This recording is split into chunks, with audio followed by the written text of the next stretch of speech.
criatura que assiste meu canal, tudo bem com você? Hoje eu vou contar pra você um pouquinho sobre este livro, maravilhoso livro Inteligência Emocional, do Charles Duhigg. Não é Charles Duhigg, não, é Daniel Goleman. Enfim, Inteligência Emocional do Daniel Goleman, não confunde, Charles Duhigg é outro. É o seguinte, ser humano, você que tá aí querendo aprender sobre emoções e você tá querendo ler esse livro, mas você não tem saco pra ler, eu vou te falar duas coisas a respeito desse livro. Primeiro, esse livro é um saco de ler. Não é porque ele é difícil, é porque esse autor, ele parece o Elon Musk, assim, quando ele, né? Eu fico imaginando o Elon Musk escrevendo um livro. Não tem um pensamento, não consegue concluir uma frase. Esse cara aqui, ele vai lá na frente, aí ele volta, aí vai na frente, aí ele volta, aí ele vai na frente, aí ele volta. E ele fala muita coisa por centímetro quadrado, que essa é a segunda observação. Então ele é um livro difícil de ler. Se você está dedicado a ler esse livro, sugiro fortemente, recomendo. Ele é um livro muito famoso na área de desenvolvimento pessoal, inteligência emocional e tudo mais. Então, nesse vídeo, a minha intenção é trazer para você, realmente assim, mastigado, o que foi que este ser humano falou no livro dele. Eu vou trazer com o máximo de didática possível e eu vou trazer algumas referências também de outros lugares para você conseguir entender um pouco mais sobre inteligência emocional. Esse é um vídeo um pouco mais teórico, então você vai conseguir entender como as coisas funcionam. Nesse vídeo aqui a gente vai falar para que as emoções funcionam e a anatomia de um sequestro emocional, que é justamente as subdivisões da primeira parte do livro de inteligência emocional. Eu fiz um roteiro para poder conseguir explicar para você que está me assistindo o que esse ser humano tentou dizer nesse livro dele. E é assim, eu tenho uma pequena dificuldade com o roteiro, então eu vou estar aqui, tipo, lendo e conversando com você ao mesmo tempo e a gente vai ver como é que esse negócio funciona. Tá bom? Então tá bom. Essas são as considerações sobre o livro. Se você é uma pessoa ansiosa, afobada, não tem paciência de ficar vendo altas teorias, vai para as partes onde eu começo a falar diretamente sobre... Na verdade, você vaza daqui, porque esse aqui não é o seu lugar, porque esse é um vídeo totalmente teórico. É, realmente. Se você não gosta de vídeo teórico, vai embora, porque esse vídeo aqui é super teórico. Ai, meu Deus. Pessoa, você que tá me assistindo, talvez você já tenha consciência de que o cérebro emocional, ele tem uma representatividade muito grande na vida do ser humano, né? Se você leu esse título e gostou dessa descrição desse vídeo, então provavelmente é porque você curte esse assunto. Só que assim, às vezes o que a gente não sabe é o quanto a gente realmente supervaloriza a nossa racionalidade. O suficiente para poder dar o nome da nossa espécie de Homo sapiens sapiens, o homem que sabe, né? E isso não é tão assim. A nossa mente emocional, ela tem uma valência muito forte dentro da nossa mente e nós vamos entender um pouco mais sobre isso, por como é isso, de que forma isso funciona aqui neste vídeo. Me acompanha. Tá, eu vou ficar lendo aqui porque eu não consigo memorizar todas as coisas, ok? Então, ok, beleza. A primeira coisa que você tem que entender, nós temos essas duas mentes. A mente racional, que ela serve para atenção, ponderação e reflexão. E a mente emocional, que ela serve para... Ela é mais impulsiva, ela é muito mais poderosa, ela é muito mais profunda e é lá onde a magia do negócio acontece. Se a gente pudesse fazer uma mensuração, né? Se a gente pudesse calcular o volume, os metros cúbicos que a mente emocional e a mente racional ocupam do total da mente, certamente a mente emocional ocuparia muito mais lugar. E se você discorda, diz, não, nós somos muito mais racionais, eu consigo tomar uma decisão 100% racional, você fica até o final do vídeo que eu vou te provar por A mais B que isso não acontece. Um exemplo muito claro disso é o trauma. Quando você tem um trauma em relação a alguma coisa, sei lá, eu tenho medo de altura. Na hora que eu vejo uma janela de alguma coisa que eu considero alta, eu já começo a me tremer inteiro. Eu sei que eu não vou cair, eu sei que aquilo não me oferece risco, eu consigo entender que aquilo não serve de nada, só que não dá, eu não consigo me controlar, eu transpiro, eu tremo, eu falto cair no chão de tanto medo que eu sinto, porque eu tenho fobia. Então, mesmo que eu compreenda, eu não consigo agir da forma como eu sei que eu preciso agir. É por isso que existe a sabotagem. Eu sei que eu preciso emagrecer, eu até quero emagrecer, eu sei que eu preciso ir na academia, mas eu não consigo, eu fico sempre me sabotando e eu não consigo entender por que eu não consigo. É porque eu sou incompetente, é porque eu não presto, é porque eu sou preguiçoso, o que será? Isso é a sua mente emocional, filho. Deixa eu te contar. Nós somos 100% coerentes em relação à nossa mente emocional, mas isso é um tema para um próximo vídeo. Fernanda se controla, volta pro roteiro. Ok. É o seguinte, evolutivamente, o desenvolvimento do cérebro humano, ele lembra o mesmo desenvolvimento do cérebro do bebê ali na barriga da mãe. Começa pelo tronco cerebral, ele regula funções básicas como reações, movimentos, reguladores pré-programados para o funcionamento do corpo e sobrevivência. No livro do Inteligência Emocional, ele diz que não existe memória que é registrada neste lugar, mas isso entra um pouquinho em conflito com o que o Charles Duhigg fala no Poder do Hábito, que ele teoriza de que o hábito ele é justamente registrado nessa região e não a região de memória consciente. Mas tudo bem, vamos levar em consideração o que está sendo dito aqui no Inteligência Emocional. O segundo momento evolutivo da nossa espécie existe o desenvolvimento dos centros emocionais, que é justamente onde tem o sistema límbico, que é onde tem toda essa questão de emoções, aprendizagens e memórias emocionais. Por fim, evolutivamente, lá depois de muito tempo, muitos 1000 anos, surge o neocórtex, que não somente ele é uma quase que uma exclusividade da nossa espécie, como ele é extremamente bem desenvolvido em comparação às poucas espécies que o têm. O neocórtex ele é responsável tanto por essa parte que a gente chama de mais racional, que é essa capacidade de desenvolver metas, estratégias, fazer análises quantitativas em relação a alguma coisa, como também ele é responsável por sentimentos mais complexos, como por exemplo o amor de mãe para filho, aquele amor que é diferente de todas as outras espécies. O ser humano é o único animal, se eu não me engano, que demora tanto tempo para poder se desligar da mãe. São muitos anos. Gente, a girafa, ela despenca de 2 metros de altura, ela nasce, cai no chão, pá, não morre e ainda sai andando. Em alguns minutos, algumas horas. Você, meu filho, primeiro, sua mãe não te para em pé, ela não fica em pé para parir. Se você cair da barriga, sua mãe morreu e você não anda nos primeiros minutos de vida, demora meses, 9 meses, 1 ano, 2 anos para o ser humano conseguir começar a se arrastar e andar.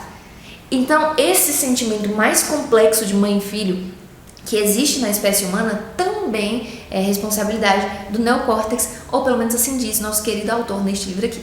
Uma também exclusividade do ser humano que tem um papel muito importante, o neocórtex tem um papel muito importante nisso, é que a gente tem sentimento sobre o que a gente pensa, a gente tem pensamento sobre o nosso sentimento e a gente tem sentimento sobre o nosso sentimento. Isso é ultra complexo. Responsabilidade, ponto para o neocórtex. Tá, aí vamos lá. O Charlie não, gente, tô com o Charlie na cabeça. O Daniel, nosso amigo Daniel Goleman. No livro, ele tem uma intenção positiva, né, de trazer a etimologia da palavra emoção. E ele até coloca lá que emoção significa movimento e significa, tipo, oposto. Então, logo conclui-se que emoção significa afastar-se. Ele começa um raciocínio lá. Só que eu não consegui encontrar essa definição em nenhum lugar. Eu encontrei que a preposição em latim significa sobreposição e a palavra moção seria motus em latim e não movere. A palavra movere em contrapartida significaria mudança. Ou seja, eu não consegui encontrar a referência que esse ser humano colocou nesse livro. E se você que está me assistindo, por favor, se você entende latim, você fala latim, se você conhece alguém que fala latim, me ajuda. Porque etimologicamente não faz o menor sentido o que ele disse no livro. Eu não consegui encontrar as referências e ele não deixou as referências também no livro. Fiquei puta por causa disso. Pronto, fecha parênteses. Era só isso que eu queria desabafar. Evolutivamente, cada emoção predispõe para uma ação imediata. Essa ação imediata é a que provou ser mais acertada ao longo dos anos. E um exemplo disso é o autossacrifício dos pais em relação à sua prole. Ou seja, tem lá o pai, né? A criança tá passando em frente à rua e aí vem um carro muito doido e o pai vê que pode atropelar o filho. O pai não pensa assim, eu acho que seria bom eu me jogar na frente daquele carro. Não, ele pega aquela criança e ele joga a criança para fora e ele tem uma postura de autossacrifício em relação à prole dele. Por quê? Por que Deus? Por que isso acontece? Por que os pais fazem isso? Porque nós temos emoções que predispõem de uma ação imediata, uma ação esta que se provou evolutiva, boa, positiva ao longo da evolução. Darwin mandou um abraço. Então, respondendo a pergunta de para que servem as emoções, essa é a resposta evolutiva. As emoções servem justamente para predispor uma ação imediata, fazer um planejamento instantâneo para você. No livro, ele traz 7 emoções básicas de todos os seres humanos. Esse cachorro não está me ajudando. Au, para você, mas tudo bem. Por que esse cachorro resolve latir quando começa a gravar vídeo, né? Impressionante. As emoções raivas que ele propõe. Raiva, que gera uma ação imediata de atuação rigorosa. Medo, que traz aquele congelamento para afastamento daquele possível perigo, daquilo que te coloca em insegurança. Felicidade, que te traz essa ação imediata de relaxamento e disposição. Amor, calma e satisfação. Nojo, afastamento pela vida. Então eu preciso proteger a minha vida de algo que ameaça a minha existência, então eu me afasto daquilo. Tristeza, perda de energia. Eu fico mais recluso em um momento de vulnerabilidade. Surpresa, eu tenho essa emoção para conseguir a ação imediata que ela me propõe, fazer uma varredura imediata do local, uma varredura do que está acontecendo para eu saber se é bom ou ruim. Vale ressaltar que essas são as 7 emoções que nosso amigo Daniel propôs no livro Inteligência Emocional. Porém, essas não são emoções que todos os cientistas do mundo consideram como universais. E eu tenho um vídeo inteiro sobre isso, que eu vou pôr no card, na descrição, em algum canto, filho. Se você não achar, você digita emoções aí no meu canal que você vai achar. Inclusive, foi de uma pesquisa que o próprio Paul Ekman fez com 248 cientistas para poder entender qual era o consenso que eles entravam de quais são as emoções universais. E dessas 7 emoções, as emoções que não constavam da lista das emoções universais são surpresa e amor. As 5 outras emoções, que são raiva, tristeza, felicidade, nojo e medo, elas constam inclusive no Atlas das Emoções, que foi um atlas desenvolvido pelo Paul Ekman numa conversa que ele teve com o Dalai Lama. Depois, filho, que você conversa com o Dalai Lama, pessoalmente faz um vídeo, eu acho que você merece pelo menos um pouquinho de atenção que você está dizendo. Então, todas as emoções repetindo, para que servem as emoções? Todas as emoções são, em essência, impulsos para planejamentos instantâneos que visam lidar com a vida. E sabe qual é a coisa estranha? Nós, seres humanos, nós temos uma anomalia no reino animal. A gente consegue divorciar a ação esperada daquele sentimento com a ação que a gente de fato tem. Então você deveria estar socando a pessoa na sua frente, mas você fala, não, eu não vou matar o coleguinha, vou permitir que ele viva, mesmo que todos os meus instintos digam para trucidá-lo, permitirei que ele viva porque eu não sou essa pessoa, minha moral não permite. Isso é coisa de ser humano. Isso não é coisa de outro animal, entendeu? Sabe qual que é o problema? A questão é o seguinte, as nossas emoções, elas passaram 1 milhão de anos sendo moldadas. Em 10 mil anos, desse 1 milhão de anos, a nossa sociedade, ela evoluiu de 5 milhões de pessoas no planeta Terra para 7 bilhões de pessoas no planeta Terra. As sociedades se complexificaram, as exigências emocionais se complexificaram. E hoje a gente tem dilemas pós-modernos que é impossível que esse nosso software, essa nossa emoção, conseguisse acompanhar. Então, o nosso software ele foi programado lá para aquela época, só que aí mudou a época. A gente não está mais no Pleistoceno.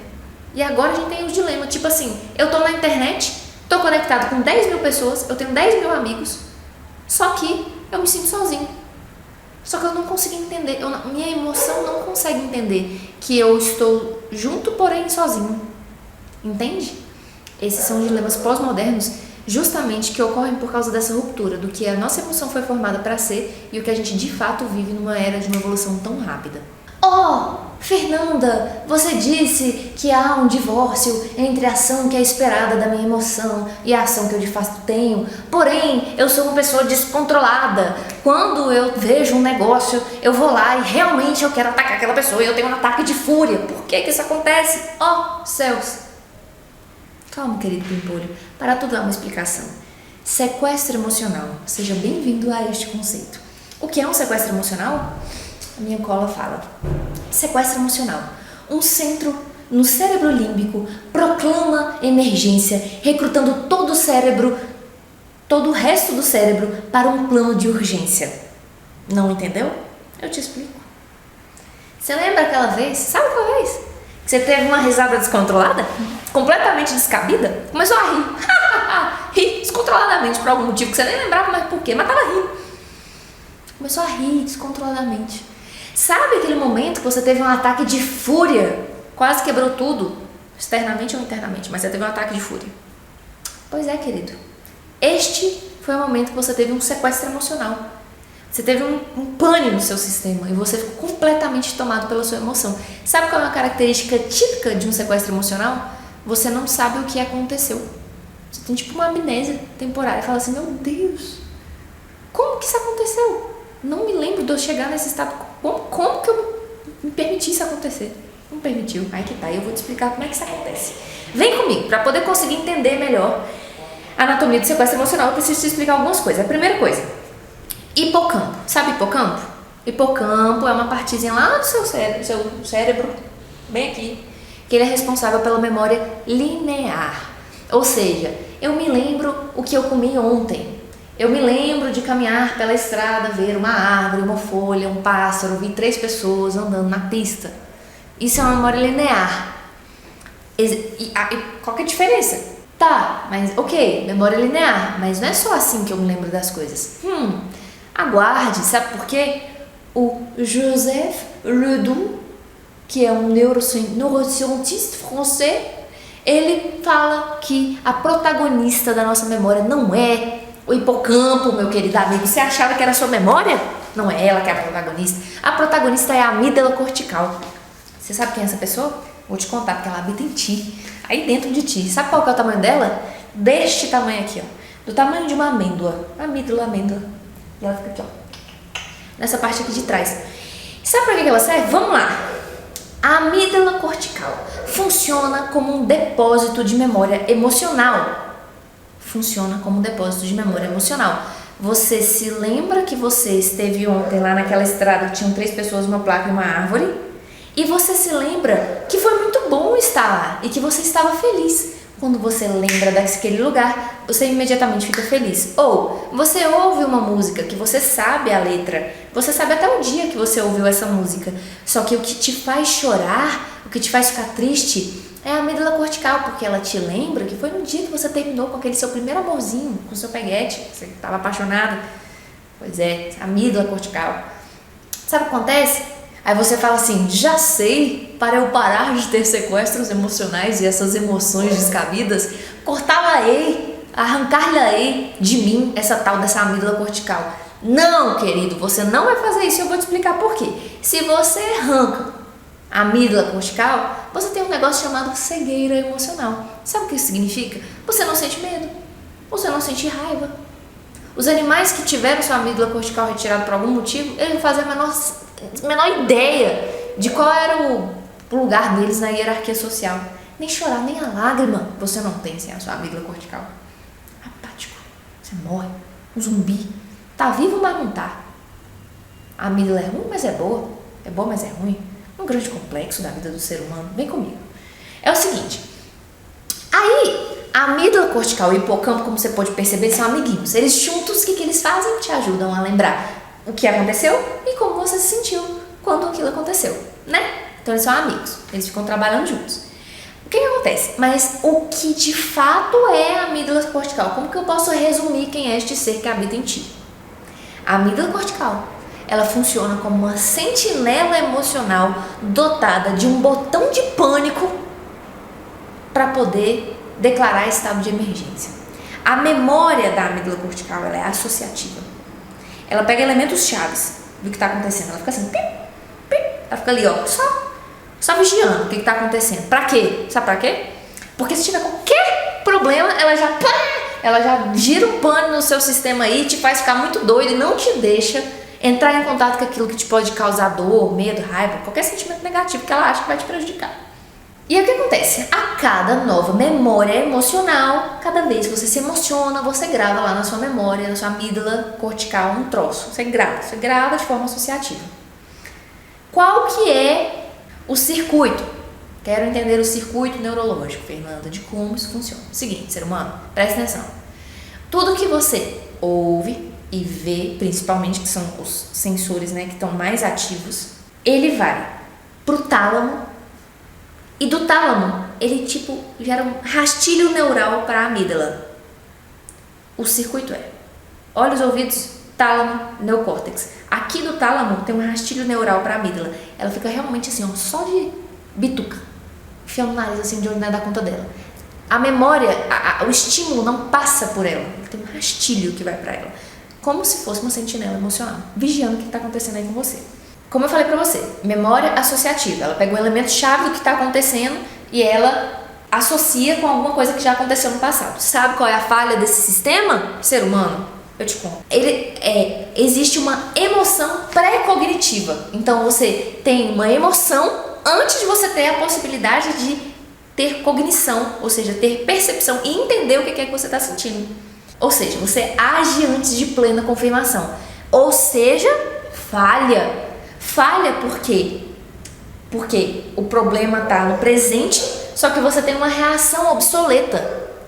O que você registrou lá na sua amígdala, que era uma boa reação para você ter naquele momento, não cabe mais, porque você está em outro momento, porque você não vai morrer, porque aquilo não tem pânico, você não consegue mais gostar da música, você não consegue mais daquele lugar, você não consegue comer aquela comida, porque você passou mal um dia, sua amígdala não te deixa em paz, entendeu? Essa é a falha. E sabe o que é um negócio interessante que acontece? A amígdala é assim, quando você tem um estado emocional forte, seu cérebro manda um estímulo para a sua glândula suprarrenal, que vai liberar epinefrina e norepinefrina, que vai caminhar pelo seu nervo vago, nervo este que está conectado com a amígdala, e a amígdala, na hora que tudo isso acontece, ela fala assim, o quê?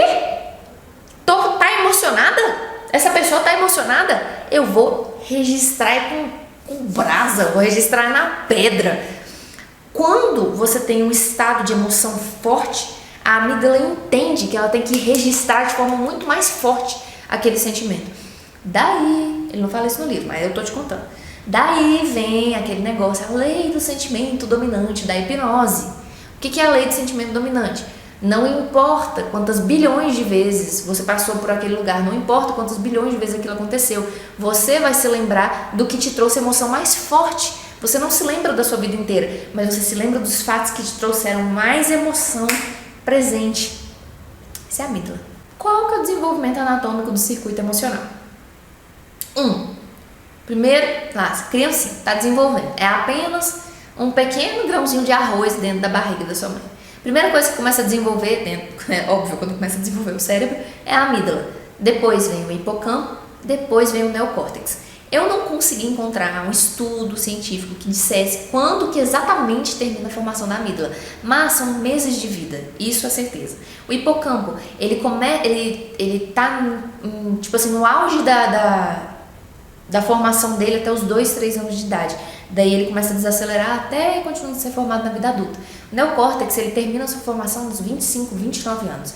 Se você, ser humano que está me assistindo, você tiver um artigo científico para poder me mostrar quando que finaliza a formação do hipocampo e da amígdala, eu vou gostar muito, porque eu realmente queria saber.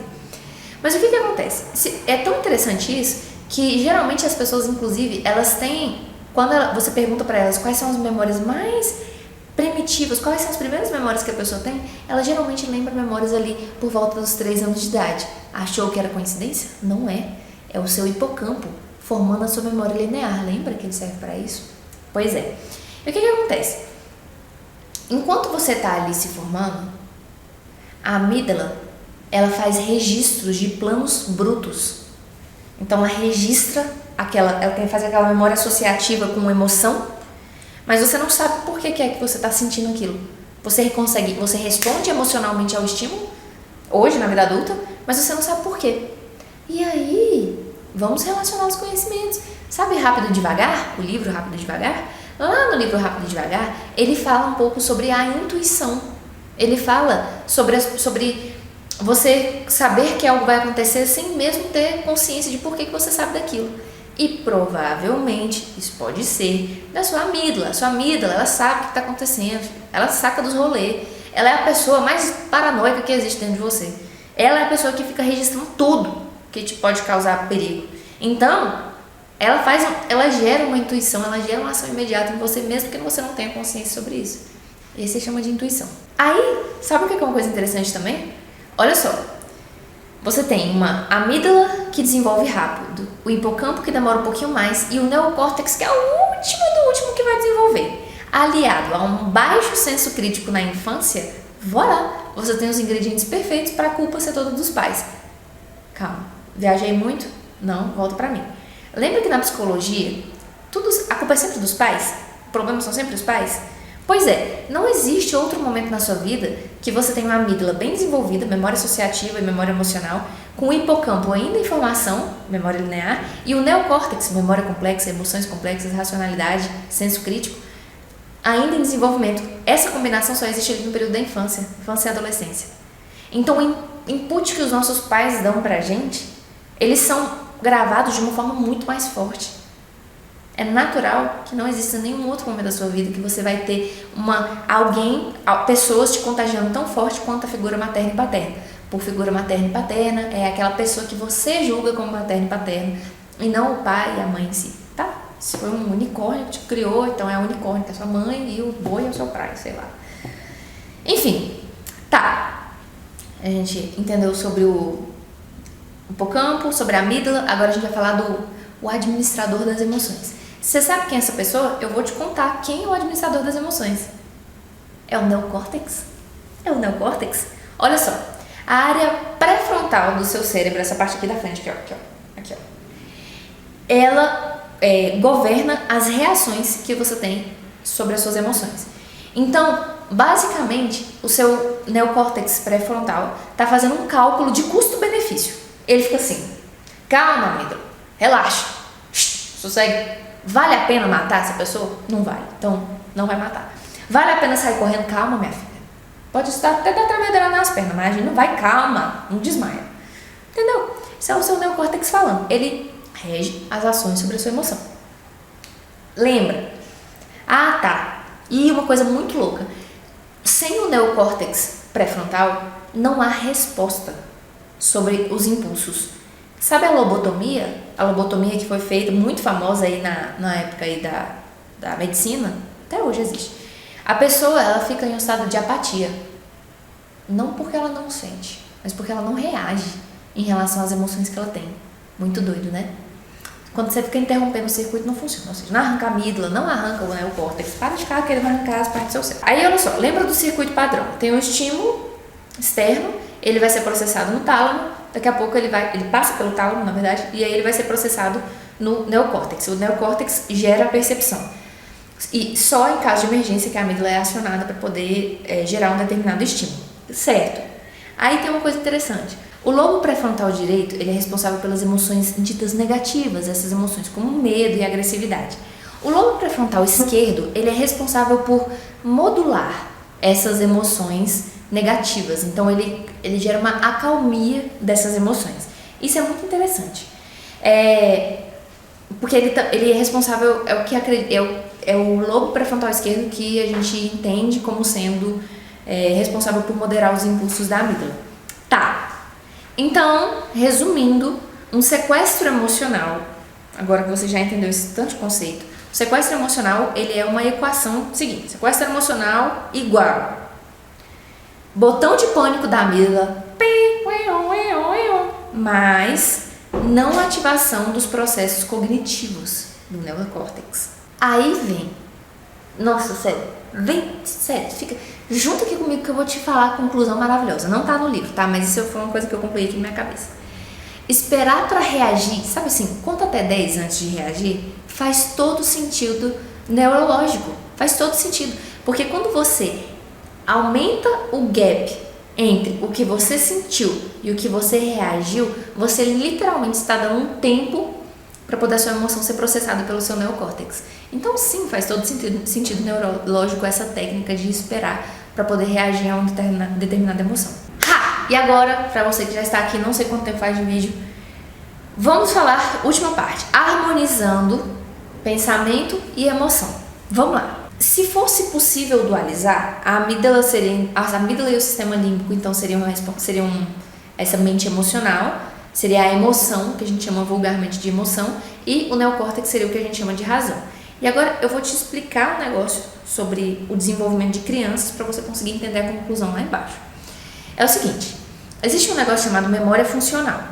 A memória funcional São fatos essenciais, é a memória que agrupa fatos essenciais para concluir uma tarefa, um problema. Você está analisando uma casa para comprar, você está fazendo um teste, um quiz, sei lá o que é. Essa é a sua memória funcional, ela fica pensando em coisas, em fatos.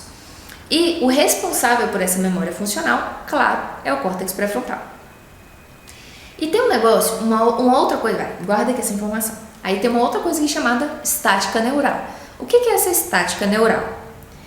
Ela ocorre quando os circuitos do sistema límbico, aos lobos pré-frontais indicam forte emoção e travam o raciocínio. A amígdala surtou, proclamou ali a estado de emergência. Aí você tem uma estática neural e o fluxo de informação entre o límbico e o neocórtex pré-frontal é interrompido. Isso sabota a capacidade do lobo pré-frontal de manter a memória funcional. Então, ter sequestros emocionais impede, dificulta essa memória, o caminho entre esses lugares. Em crianças que sofrem perturbações emocionais, ela tem uma dificuldade, ela tem um prejuízo na comunicação do neocórtex no sistema límbico. Apesar do desenvolvimento do neocórtex que continua, como eu falei para vocês, até os 25, 29 anos, essa criança começa a ter uma diminuição da capacidade de aprendizado e de comportamento. Por quê? Porque a criança começa a ser mega inteligente, tem um QI alto, mas ela tem problemas de desenvolvimento escolar, por exemplo. Elas têm mais tendência à criminalidade e ao alcoolismo, porque ela não consegue ter uma memória emocional das coisas. Lembra, memória emocional, a memória como um todo, para poder ela funcionar, o processo decisório para ele ser bom, ele precisa ter uma comunhão entre a amígdala, entre o sistema límbico e o neocórtex. Tem que estar conversando. Quando isso começa a cortar, eu começo como se fosse ter uma atrofia dessa memória aqui, desse sistema límbico, apesar do neocórtex continuar desenvolvendo. E quando eu tô falando de, assim, só para ficar mais claro, quando eu tô falando de ter uma infância perturbada emocionalmente, eu não estou falando de os meus pais eram profissionais autônomos e eles tinham meses com muito dinheiro e meses com pouco dinheiro. Com isso eu desenvolvi um comportamento de hoje eu sou muito precavido com dinheiro. Não é isso.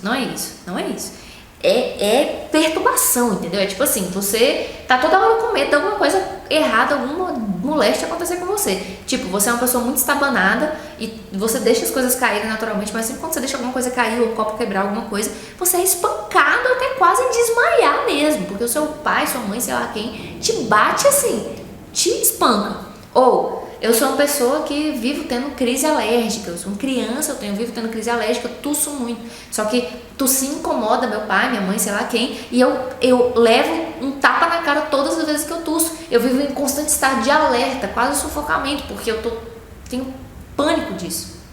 Isso é uma perturbação emocional, tá? Só pra você entender a diferença. E aí nós temos o neurologista Antônio Damasio, este moço, que fala que os sentimentos são geralmente indispensáveis nas decisões racionais. Onde que eu aplico meu dinheiro? Com quem que eu devo me casar? Esse tipo de decisão, você acha que é racional? Mentira, filho, você só acha, né? Não, é uma comunhão. O aprendizado emocional que você tem em relação a algumas coisas, ele elimina de cara certas alternativas, porque você se lembra como dói tomar uma determinada decisão, você lembra como é bom, você tem aquela intuição. Lembra que eu falei da intuição? Isso que é o fluxo da memória emocional para o neocórtex. Quando você tem muito sequestro emocional, ocorre essa paralisia e aí você começa a ter prejuízo nesse caminho. Como harmonizar emoção e pensamento? O equilíbrio entre razão e emoção é a forma como você harmoniza isso. As pessoas, muitas vezes, elas querem ter uma prevalência da razão em detrimento da emoção. Eu quero ser uma pessoa mais racional. Eu quero tomar decisões melhores sendo mais racionais. Não, é assim. Assim não vai funcionar. Não adianta você negar suas emoções. Nega as emoções e tenta tomar uma decisão racional. Não vai funcionar. O que vai funcionar é a harmonização, equilíbrio. É o equilíbrio e a comunicação. É você buscar fortalecer essa ponte entre o que você sente, a forma como você se comporta e como você se consegue desenvolver essa memória emocional dentro da sua vida. Ou seja, vai fazer terapia, assim, resumindo. Ou então, né, fica aí no seu processo de autopesquisa, autoconhecimento, muito importante também, continua assistindo os vídeos, vai ser muito bom pra você. É o seguinte, queridos, esse vídeo aqui finaliza nesse momento, onde eu concluo a respeito da harmonização, do equilíbrio entre mente emocional e mente racional. Eu realmente espero que você tenha gostado desse vídeo, fiz ele com muito carinho. Na verdade, eu gravei esse vídeo 3 vezes, porque a câmera deu problema, eu não consegui seguir o roteiro, enfim, tô me acostumando com essas coisas. E eu espero de verdade que ele tenha feito sentido pra você. Eu espero de verdade que ele esteja te ajudando. Eu vou fazer mais vídeos sobre as próximas partes do livro da inteligência emocional, que eu acho muito relevantes. Esse vídeo vai servir de base para outros vídeos. E se você achar que esse material é relevante para talvez um estudante de psicologia que você conheça, que está se desenvolvendo, um coach que trabalha na área de desenvolvimento pessoal, um hipnólogo, um praticante de PNL, ou para outras pessoas que queiram se ajudar e conhecer mais como é que funcionam essas coisas, manda esse vídeo para ela, porque eu tenho certeza que pode ser muito relevante. E, além de ter respondido aquelas perguntas lá que eu fiz ao longo do vídeo, me fala o que mais você gostou, qual foi o aprendizado desse vídeo que fez mais sentido para você e que mais fez você ter aquele insight assim que estava faltando, aquele maior aprendizado para você. Me conta, que eu vou realmente amar saber. Então, um beijo pra você, um beijo grande e até o próximo vídeo.